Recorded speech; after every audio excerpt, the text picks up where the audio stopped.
Brother Says speaks of poetry as though it can be unionized. We cannot unionize poets. We're free spirits. We're creative people. We flow on whims, and this is why no one can do the types of things that we do. There's a lot of talented poets, but none of them write the same way. None of them perform the same way. You can't standardize something that has no standard, so to speak. I mean, how do you do that? When it comes to being paid for an art form, then it should be tackled the same way as a business proposal should be tackled. You look at the time, the investment put in, and the input or the revenues that's returned to you from that particular event. Bar none may have performed in front of dignitaries, or he may have performed in front of social elite people that had $1,000 to throw around, so it was changed for them to pay him to that standard. He was talented enough to attract the eye of the person that booked him, so that fee that he raised was rightfully deserved by him for being in the right place at the right time and promoting and marketing himself well enough for someone to say, hey, we're going to give that guy whatever he asks for, and if he asks for $8.80, then that's what we're paying him for however long he wants to speak.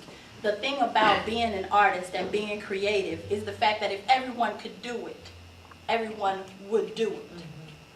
Electricians, things that are skilled craft, trade crafts can be learned, can be taught. To be a skillful, a profound, and a well-received poet is an art that God gifts you. You know, whether you believe it or not, it's something that you're gifted with. So I firmly believe that poets that go out to spit, and if they want to make money, just like Boss Nun said, if they want to make money, if that's their sole purpose for making money, then be fair about it. And the poets that go out to spit because they love it, they still have to be fair with themselves about it. It costs you money to breathe, it costs you money to eat, it costs you time to think.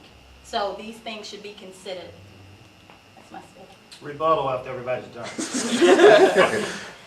I mean, from a marketing and promotion standpoint, I mean, it's a mixture of both. In some gigs, you're going to get paid. In some gigs, you're going to have to promote yourself. And you're going to have to go out there, because you can't just say, this is my price, this is what I charge everybody. You're going to have to be very flexible, because you may go and do a show on a pro bono basis, but it might bring you 10 other gigs, and you might sell 1,000 CDs. You know, or you can do a show where they might pay you up front, but you might not sell any CDs at the show. So it's going to be definitely be a balance. And then as a recommendation to most artists, you should never negotiate your own contracts and conditions as you do anyway, because when the promoter hears the artist negotiate the contract, he's going to talk you down, and you're going to miss out on many concessions. Like, and as far as your time, I mean, I don't care if I'm speaking, doing 3 or 4 poems and they're paying me $2,000. I mean, it's not about that, because if you have a draw and you're affecting that bottom line at the end of the night, I feel like the money is well deserved. I was thinking from being on both sides of it, from throwing an event and from performing, is very much so what both of them said. Why would I put your name on a flyer and ask you to feature at my show, and you want me to pay you $100, but you can't draw 5 people? Right. Like, from being in the entertainment industry, I've constantly had people walk up to me and ask if I can get them to hook up to be opening up for a show, but every time you've had a show, nobody came. So how is somebody gonna throw you on and you wanna get paid because you on stage? It has to be a judgment of quality. The thing that she says, you have to put in work. If you made your flyers, you made your business cards, you made your CD, you had your website built, you've been practicing your poems 6 hours a day so that you can go up there and spit for 30 minutes. When that person pays me, he paying me for everything. That's the way you run a business. Like Jay-Z said, you know, I'm not a businessman, I'm a business man. You know, let me handle my business. You know what I'm saying? So when it comes to you, you are your product. You know what I'm saying? You have to take care of yourself. You have to keep your image up. Make sure you have the right clothes, the right shoes. You go on stage, bad breath, folks not feeling you. So you have to be compensated for that. The other thing I'm about to say thing is comparing the electrician thing. This is an art form.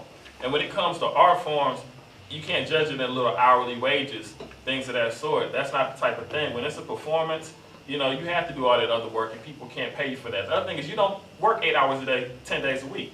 If you're a poet, you take the day off of work so you can go up there and spit for that 30 minutes. That has to be paid for. You don't have the opportunity to work 8 hours straight, 5 days a week and stay paid $20, $40 an hour. It's compensating for all those things too. The approach that says that I'm going to get whatever I can get is not good ultimately for the art form.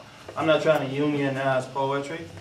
But to give another union example, professional basketball, is unionized, and the minimum wage for professional basketball in the NBA is about $600,000. That's for the guy sitting on the bench. But Shaq makes $40 million beyond the union contract, because the natural market will raise your wage.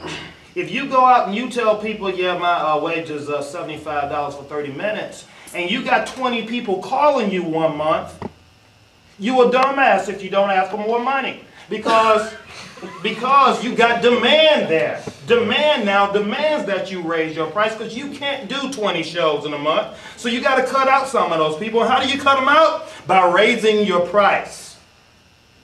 That's how. These are should be common sense issues, but this needs to be handled like a business, and that's not a business. Oh, let me see if I can get $800 from him. Oh, I missed.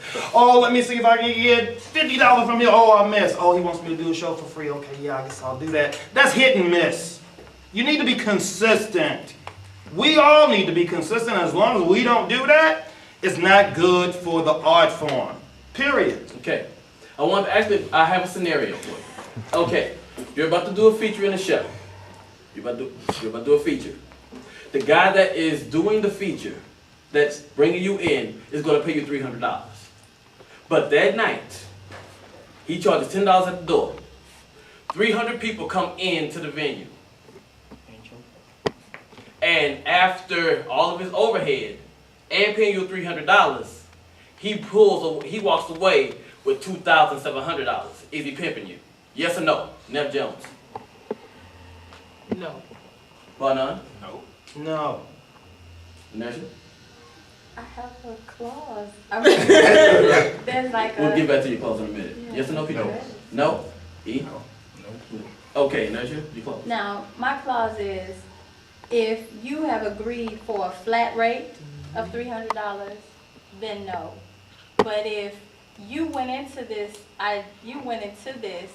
thinking that you were going to be able to, that he was just going to have like 4 or 5 people there, or it was just going to be free for everybody and blah, blah, blah, and, you know, you were like, yeah, $300 and what covers the door, or $300 and if you negotiated the deal, then, I mean, you could say no. But No. if it was just flat rate, you signed $300. Yeah, he called you and said, I'm featuring you, I'm paying you $300, that's it, no matter what else. No, you weren't pimped on that one. So you wasn't pimped on that? No, Okay. you just didn't do your research. Right. I mean, because if you're No, go ahead. if you're a poet, there's, you know, it's some names around here that draw. If you know, that comes back to what Brother said about knowing your worth. If you know, putting your name on the flyer is like money in the bank. Now, okay, I can't do that for 300 because I'm good for about 300 people already. How much you charging at the door? You need to ask some questions. I mean, it's different. I mean, I don't think nobody, you know, not too many people gonna come out and see me. So if somebody give me $300, I'm gonna pay. But I mean, like with Blue or Inertia or Bar None or Brother Said, you put their name on the flyer. Oh man, I love them. You know what I'm saying? I'm coming. If you know you got that kind of pull with your name, then you supposed to pimp that name. You ain't worked that name for nothing. So you supposed to be pimping your name, not them. I mean, really. The flip side of it is that if I don't know, if a hurricane comes through, nobody shows up at the spot. Okay, You know what I'm saying? I'm not taking a loss financially, you know, because I didn't invest in that thing. Just give me my $300. My $300 is gonna be paid whether one person shows up or a million people show up, Right. and that's the flip side. And my point of view is I'm not going to draw 100 people. I'm not going to draw 20 people. And I try to deal, and you know,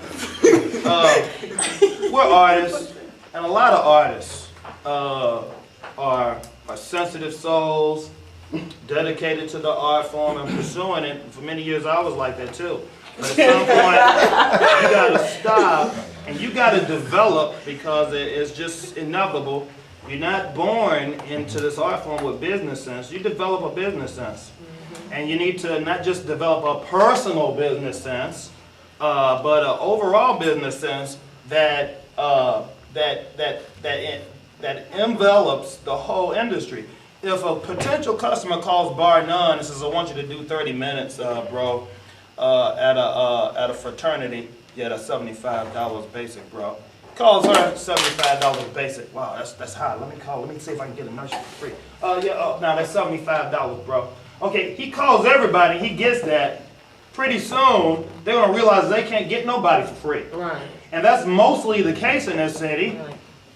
People want a poet for free mostly. Now one of us or two of us are gonna be a shack eventually.